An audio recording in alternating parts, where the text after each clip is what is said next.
tegangan, dan kemudian yang kedelapan adalah memiliki nilai yang tragis. Sebagai contoh, tenggelamnya kapal Tampu Mas. Itu kan sebuah peristiwa yang tragis, dan itu semua orang akan tertarik untuk mengikuti alur pemberitaan. Dan ini yang kadang-kadang seringkali juga muncul, itu terkait nilai berita itu memiliki nilai ketokohan. Tentu akan berbeda pemberitaan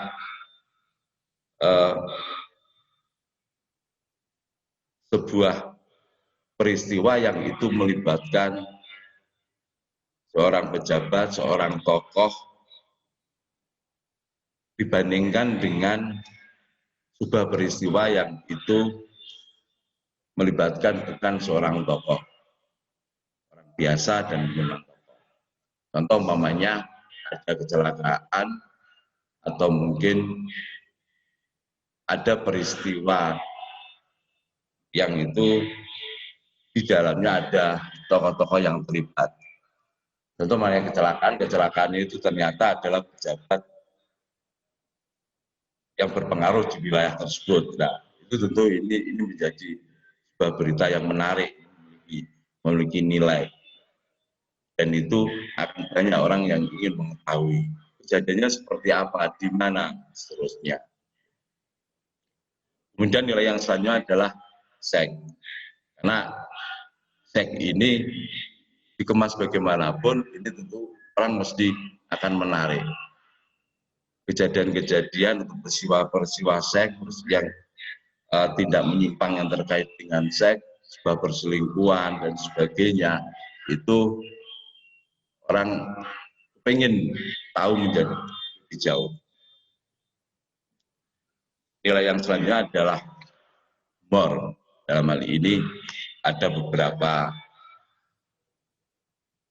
informasi, ada beberapa berita yang itu bisa memberikan warna yang berbeda. Dari beberapa persoalan yang ada di sekitar kita itu sebenarnya bisa dipilah ragam beritanya. Yang pertama terkait dengan berita-berita politik, kemudian berita ekonomi, dan ada berita kejahatan, berita kecelakaan atau kebakaran, ada berita olahraga, dan ada berita militer, berita yang terkait dengan dunia pendidikan.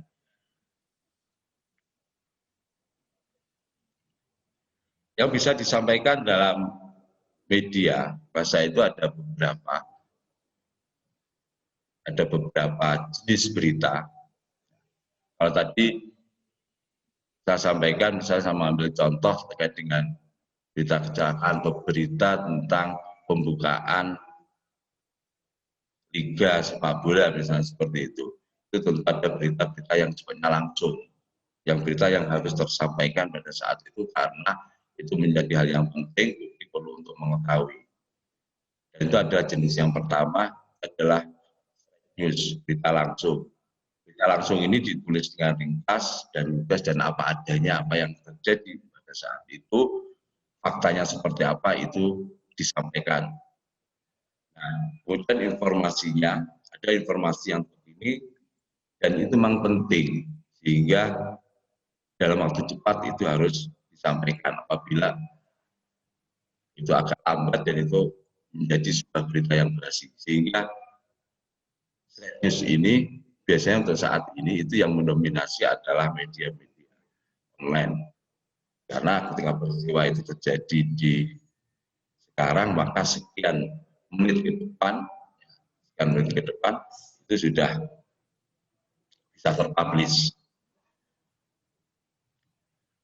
Dan yang kedua ada berita opini yang tidak berisi tentang pendapat atau pernyataan dan komentar, yang biasanya itu menjadi salah satu cirinya dalam judul itu dicantumkan nama dari narasumber dan kemudian diikuti oleh pernyataan penting yang disampaikan oleh narasumber tersebut.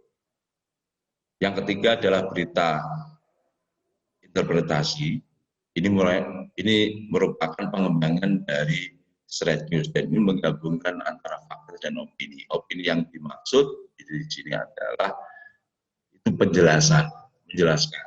menjelaskan dari fakta-fakta yang ada. Kemudian jenis yang keempat adalah berita penjelasan. Ini menguraikannya dengan data yang lengkap, yang utuh. Selanjutnya yang kelima ada berita yang mendalam, deep news ya, yang dikembangkan dari berita yang ada. Untuk jenis ini itu lebih banyak menonjolkan unsur bagaimananya dan mengapa itu terjadi. Kemudian selanjutnya yang keenam adalah berita investigasi, itu mengembangkan dari berita yang sudah ada, dan ini memang membutuhkan kerja yang lebih keras lagi karena harus melakukan penyelidikan, harus melakukan investigasi untuk mengungkap hal-hal yang belum terungkap.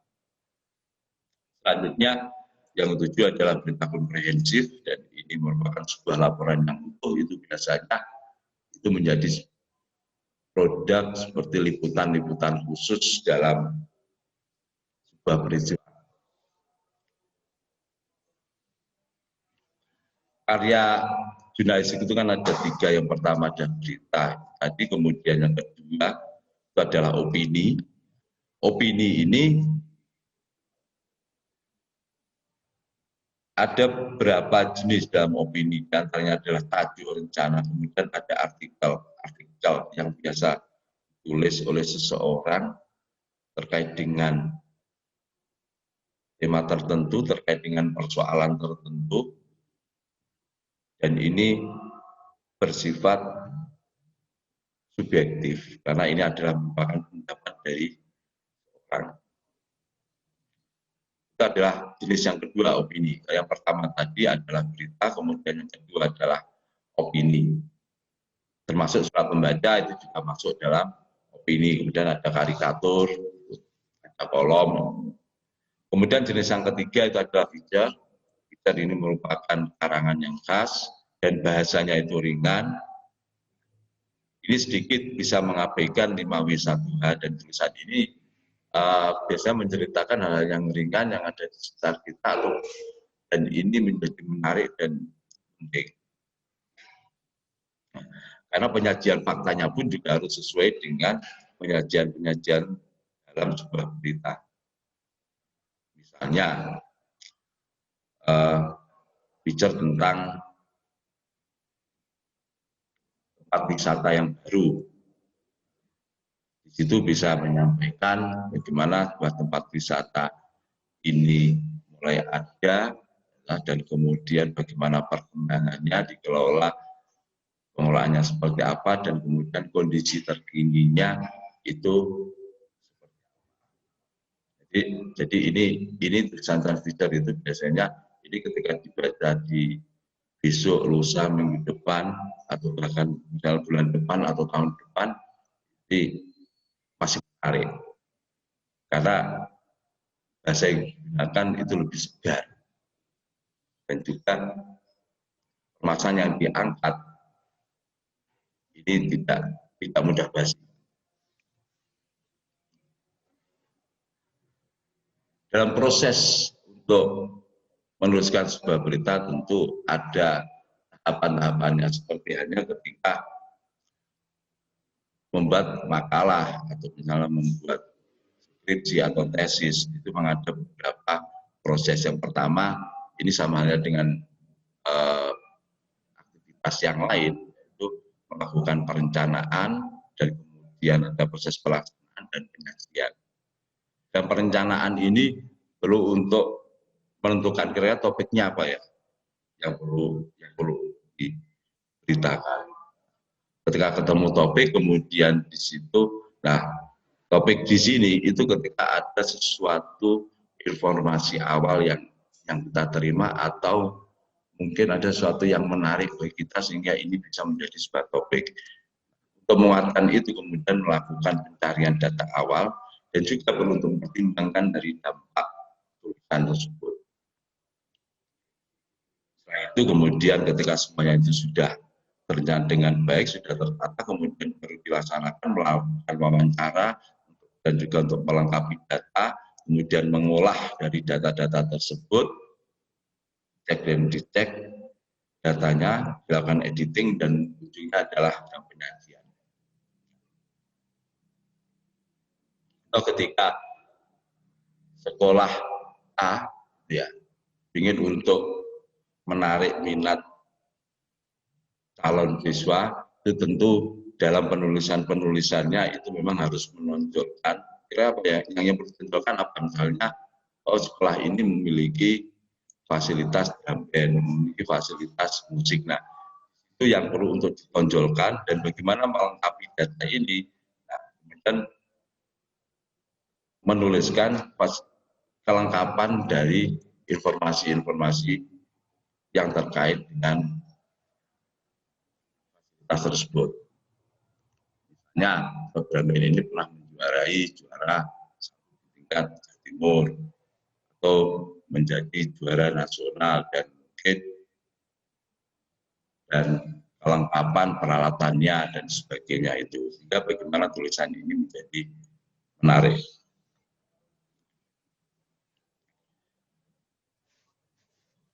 Dari semuanya itu ada pakem ya, ada pakem dalam melakukan penulisan berita, yaitu 5W1H. What, who, when, where, why, dan whom. Yang pertama adalah apa yang terjadi, kemudian siapa yang terlibat, dan kapan terjadi, di mana terjadi, mengapa terjadi, dan bagaimana itu terjadi. 5W1H ini apabila ini sudah lengkap, maka kita bisa dengan mudah untuk menuliskan. Kita bisa lebih mudah untuk melaporkan. Saya mengambil contoh umpamanya. Rektor Igi Budi Utomo membuka Liga Sepak Bola Antar Mahasiswa memperebutkan trofi Rektor Igi Budi Utomo di Stadion Gajayana Kota Malang.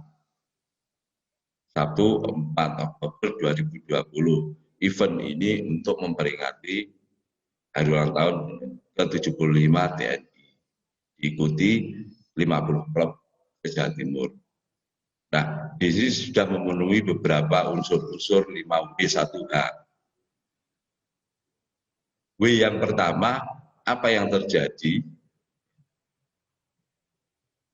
Itu adalah pembukaan Liga Sepak Bola. Kemudian siapa yang terlibat dalam pemberitaan ini, dalam peristiwa ini. Di sini yang terlibat ada klub sepak bola, dan juga yang membuka adalah Rektor Igi Budi Utomo. Kemudian kapan ini terjadi? Terjadinya adalah di hari Sabtu. Nah, seperti itu. Di mananya itu di Stadion Gajayana, dan kemudian bagaimana itu terjadi itu bisa disampaikan dalam tulisan dalam paragraf selanjutnya.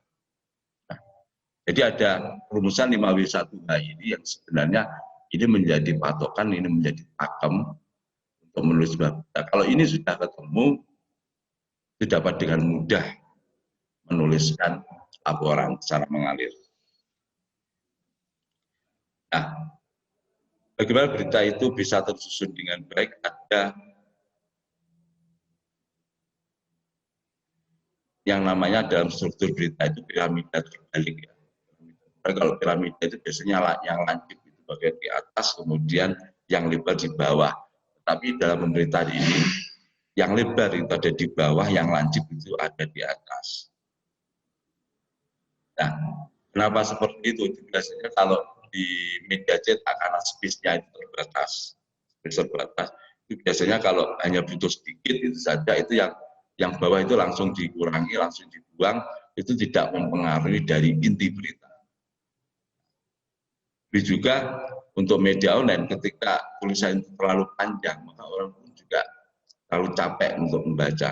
Sehingga editor ini memiliki kewenangan untuk mengurangi beberapa kalimat, beberapa paragraf di bagian bawah. Meskipun ini dikurangi, maka ini tidak mengurangi nilai dari berita tersebut. Yang paling atas, kalau struktur piramida yang paling atas itu ada judul, di situ ada kepala berita, dan ini yang biasanya itu yang pertama kali dilihat orang. Anak berita apa sih? Ada berita apa? Hanya melihat judul dan headline-nya itu saja. Nah, sehingga judul ini, kepala berita headline ini harus dibuat dengan menarik, dengan penggunaan kata yang menarik dan mudah untuk dipahami. Kemudian di bawahnya di struktur yang kedua, itu di situ harus tersebutkan namanya baris tanggal, deadline, di situ menyebutkan lokasinya, berita kejadian peristiwa ini ada di mana, dan kemudian ditayangkan kapan. Dan kalau peristiwanya ada di Mana, terjadi di Malang, maka ditulis Malang, kemudian diterbitkan atau ditayangkan oleh media apa. Kemudian kasusnya adalah teras berita, di sini itu menyajikan fakta-fakta yang penting dan yang menarik, dan itu menjelaskan dari judul yang tadi. Kemudian selanjutnya itu ada tubuh berita. Tubuh berita ini menjelaskan dari kalimat dari paragraf sebelumnya. Penjelasan-penjelasan ini semakin ke bawah, ini bisa dianggap ini nilainya semakin berkurang, semakin bawah semakin berkurang, sehingga apabila ini kemudian dipangkas mulai dari bawah, ini tidak akan mengurangi dari nilai yang ada. Jadi strukturnya adalah yang atas yang besar, ya, yang memiliki nilai, dan semakin ke bawah itu nilainya semakin berkurang. Bagi contoh, namanya ini saya ambil contoh di sini. Kalau materi sudah sama-sama sudah bisa melihat materi, ada contohnya. Saya ambil contoh ini, saya ambilkan dari CNN Indonesia. Ini judulnya Bintang Liverpool Sadio Mane positif COVID-19. Nah, di paragraf pertama ini dituliskan mengenai pemain tersebut yang dinyatakan COVID-19, terpapar COVID-19. Ini adalah pemain Liverpool yang COVID-19. Setelah ini adalah pemain kedua dari klub tersebut yang terinfeksi COVID-19. Ini di paragraf pertama ini menyampaikan itu menjadi, itu adalah menjadi lead dari berita, dan kemudian di selanjutnya kemudian ini di sini menjelaskan bagaimana pemain tersebut terinfeksi COVID. Contoh dalam berita itu mungkin nanti bisa dilihat di website sebagai contoh beritanya seperti apa. Pasti yang paling atas itu adalah yang paling penting, kemudian semakin ke bawah itu nilainya akan semakin berkurang karena itu menjelaskan dari yang sebelumnya. Nah, bagaimana bisa mendapatkan sebuah berita selain juga menggali informasi yang diperlukan, baik itu juga perlu untuk melakukan wawancara di sini untuk menguatkan dari data-data yang sudah ada. Ada dosis wawancara, yang pertama itu adalah wawancara yang insidentil, dan juga yang kedua direncanakan. Biasanya kalau wawancara yang direncanakan itu terkait dengan liputan-liputan yang bersifat khusus, karena di situ memang ada perencanaan liputannya seperti apa, dan kemudian narasumbernya yang nanti yang akan diwawancarai siapa. Kalau wawancara insidentil itu kalau dalam jurnalistik ada namanya doorstop, ketika ada baru selesai ya, melakukan kegiatan, kemudian langsung dipapak, langsung kemudian ditanya terkait dengan yang dilakukan itu maksudnya seperti apa.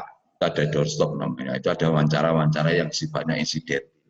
Nah, sehingga ketika sebelum menghadiri sebuah event itu bahkan juga harus memiliki banyak hal, sehingga ketika misalnya ketemu dengan wali kota, ketemu dengan gubernur, ketemu dengan presiden, itu sudah tahu kira-kira apa yang akan ditanyakan. Dan yang ditanyakan bukan hanya yang terkait dengan event saat itu, tapi juga terkait dengan persoalan-persoalan terkini yang lainnya. Sehingga seorang wartawan itu, seorang jurnalis itu harus memiliki bekal yang diantaranya adalah memiliki naluri berita, naluri dalam hal ini yang dimaksudkan dengan naluri berita, dia memiliki kepekaan dan bisa memilih apakah ini bisa menjadi sebuah berita atau tidak. Memiliki kepekaan di sini.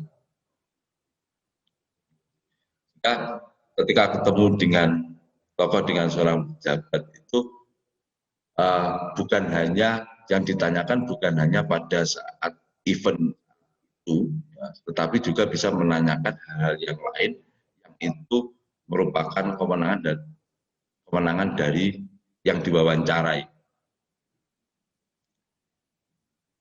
Ketika hadir, wartawan itu harus memiliki banyak informasi dan juga sedikit yang ditahu, tapi harus sedikit yang ditahu itu hanya memiliki tahu kulitnya saja, dan sehingga ini untuk menajamkan, ini perlu untuk menanyakan, untuk menggali, untuk menegaskan kepada orang-orang yang memiliki kompeten dalam persoalan itu. Sehingga wartawan juga harus mengupdate terus berbagai informasi. Oh, sekarang ini adalah berita tentang COVID. Itu pun juga harus terus secara terus-menerus mengupdate informasi. Misalnya, oh sekarang sudah ditemukan vaksin, oh sekarang belum ditemukan vaksin, oh di sana ada tambahan pasien, oh sekarang ada tanda-tanda baru kalau COVID seperti itu. Jadi informasi-informasi terkini, perkembangan dari hal-hal tersebut itu harus diupdate. Nah, dalam media, bagaimana media itu bisa bergerak dengan baik, tentu di sini ada namanya struktur organisasi. Struktur organisasi yang pertama itu ada dewan redaksi, kemudian di situ ada pemimpin redaksi. Pemimpin redaksi ini adalah orang yang memiliki kewenangan penuh untuk menentukan arah pemerintahan. Kemudian di bawahnya ada redaktur pelaksana, kemudian ada redaktur yang ini tugasnya adalah untuk melakukan editing, untuk memastikan bahwa berita itu datanya benar dan ini memiliki kelayakan untuk dipublikasikan. Kemudian selanjutnya ada koordinator liputan, itu yang mengorganisir liputan hari ini ada seperti ini dan siapa yang ditugaskan. Nah, si A harus kemana, kemudian si B kemana, dan seterusnya. Kemudian ada reporter dan fotografer, kemudian selanjutnya ada desainer dan layout. Jadi struktur organisasi ini merupakan sesuatu yang wajib ada dalam sebuah media, apakah itu media ini kategori besar, sedang, itu memang harus ada, karena dari sini akan kelihatan arah dari media tersebut seperti apa. Menjaga etika seorang jurnalis, maka ada kode etik jurnalis. Kode etik jurnalistik itu yang diantaranya adalah independen dan profesional dan berimbang, tidak melakukan atau tidak menyampaikan berita bohong dan juga tidak menyalahgunakan profesi, dan kemudian memberikan layanan hak jawab. Mungkin nanti lebih detail untuk kode etik jurnalistik ini bisa dipelajari atau mungkin bisa diskusi di selanjutnya. Kenapa ada kode etik jurnalistik ini? Karena yang namanya berita yang dipublikasikan ini kan harus dipertanggungjawabkan, sehingga harus ada batasan-batasan etika-etika yang itu harus dipenuhi oleh seorang jurnalis. Nah, dari sekian paparan saya tadi itu mungkin sedikit saya simpulkan gini, bahwa menulis berita itu pada dasarnya mudah, ya. Seperti halnya ketika kita menulis di grup WA atau mungkin nulis di Facebook sebagainya. Yang penting di sini itu mengandung 5W1H. Apa yang terjadi sudah disampaikan, terus bagaimana ini terjadi dan siapa saja yang terlibat di itu. Jadi seperti misalnya kegiatan hari ini itu ini juga bisa menjadi berita ringan, ya. Menjadi sebuah berita ini bisa karena di sini ada eventnya, ada kegiatannya apa? Kegiatannya adalah pelatihan dan workshop. Yang menyelenggarakan adalah IKIP Budi Utomo, Pasca Sarjana IKIP Budi Utomo, yang diikuti oleh mahasiswa Pasca Sarjana IKIP Budi Utomo. Dan kemudian waktunya ada di hari Sabtu, tanggal 4 Oktober 2020. Jadi unsur waktunya sudah ada, unsur kegiatannya sudah ada. Dan siapa saja yang terlibat di sini sudah ada. Jadi sekali lagi saya sampaikan, untuk menulis berita itu juga harus dalam pikiran yang bebas, dalam pikiran yang lepas. Yang lepas, tidak kemudian terbebani oleh berbagai hal, meskipun sebenarnya jurnalis ini bekerja di bawah tekanan, karena apa yang disampaikan ini harus disampaikan secara cepat, apalagi ini terkait hal yang bersifat aktual, ya, yang terkini, itu harus disampaikan dengan cepat.